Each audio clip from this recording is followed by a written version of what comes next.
It was August 15, 1947, and over Karachi a new flag fluttered in the morning breeze. It was a flag of white and green, with a star and crescent mounted thereon. This flag had replaced the familiar ensign of red, white, and blue, which had been the symbol of British rule. The unfurling of the new flag announced the end of that rule and the inauguration of the free dominion of Pakistan. With the change of flags, there came a change of personnel also. For in this mansion, which in the past had housed many a British governor, there now came into residence the first Muslim Governor-General of Pakistan, the Qaid-e-Azam Muhammad Ali Jinnah. On that mellow mid-August morning, a distinguished gathering waited for him in the courtyard of Government House. Members of the Cabinet, the Secretary General, Mr. Muhammad Ali, Mr. Ghulam Hussain Hidayatullah, the Service Chief, the Area Commander, Major General Akbar Khan, the Defense Secretary, Mr. Dundas, the Indian High Commissioner, Sri Pakasa, the Chinese representative, Mr. Yusuf Haroon, Mr. Altaf Hussain, editor of Dawn. Miss Fatima Jinnah arrived and took a seat. Then, dressed immaculately in a silk sherwani, Mr. Jinnah, escorted by his ADC, came out of the building to receive the salutation of the people he had united under this new flag. To them he had given a homeland. What is even more important, he had given them a place among the free peoples of the world. The birth of Pakistan had coincided with his taking over the Governor-Generalship of this new dominion. The swearing-in ceremony began with a recitation from the Holy Quran by Pir Ilahi Baksh.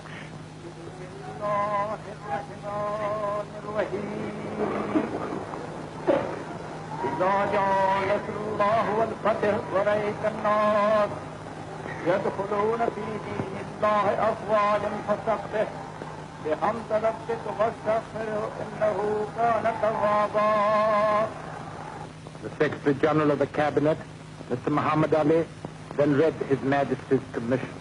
The oath of allegiance and office was then administered by the Chief Justice of Lahore. solemnly affirm true faith and allegiance to the Constitution of Pakistan as by law established. In turn, the oath was administered to the 7 members of the Cabinet, led by Mr. Liaquat Ali Khan, the new Prime Minister. His wife looked on. Then came Mr. Chandrika, Mr. Ghulam Muhammad, Mr. Abdur Rab Nishkar, Mr. Ghazanfar Ali Khan, Mr. Mandal, followed by Mr. Fazlur Rahman. Duly sworn in, His Excellency Qaid-e-Azam Muhammad Ali Jinnah then went to the top of the steps. The flag of the new dominion was unfurled, and a new chapter began for that part of this continent which would henceforth be known as Pakistan. As he stepped down to inspect the guard of honor, no one could have been more conscious of the importance of that moment than the man who had made that moment possible. As he put it in a broadcast to his people that day, August 15th marks the fulfillment of the destiny of the Muslim nation. He was aware also of the responsibilities of that state and of its citizens, for as he said in the same broadcast, it gave them an opportunity to demonstrate to the world how a nation containing many elements can live in peace and amity and work for the betterment of all its citizens, irrespective of caste or creed. He defined the object of Pakistan as peace within and peace without. He said they wanted to live peacefully and maintain cordial, friendly relations with their immediate neighbors and with the world at large.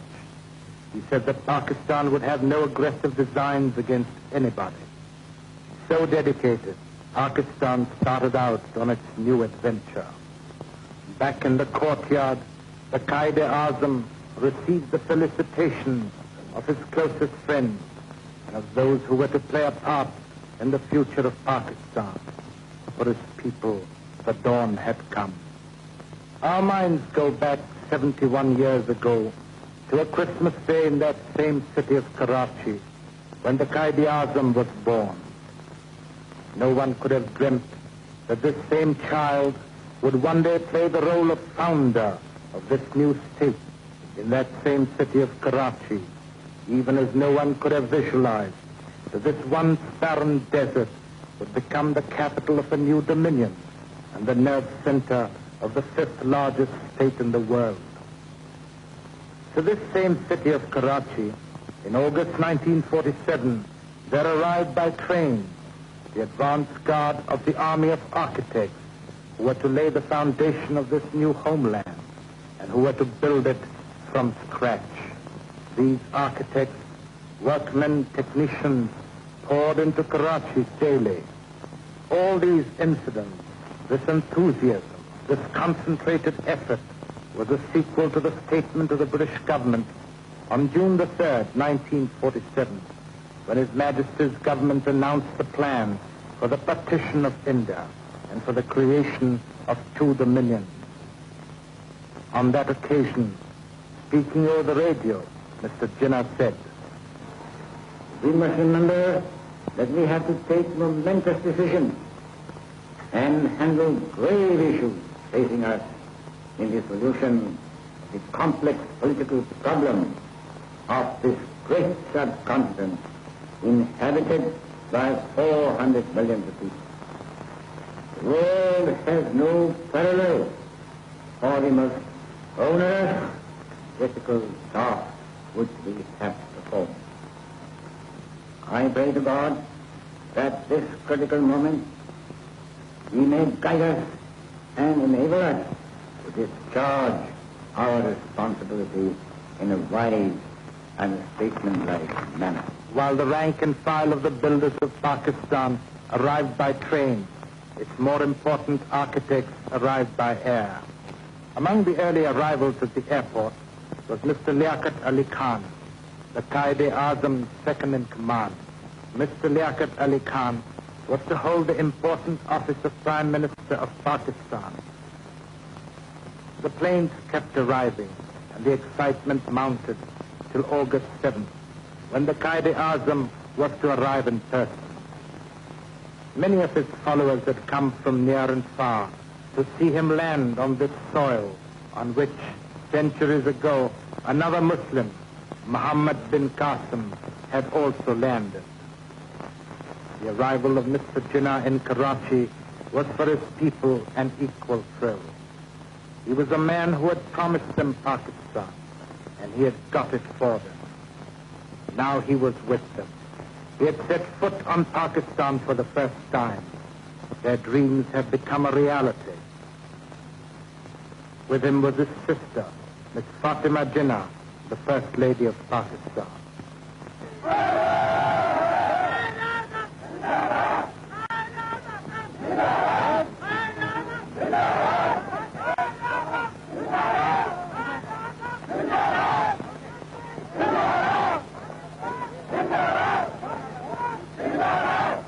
Soon after his arrival, the Azam was at work in his office, attending to the many details on which his decision and guidance were sought. For him, it was not enough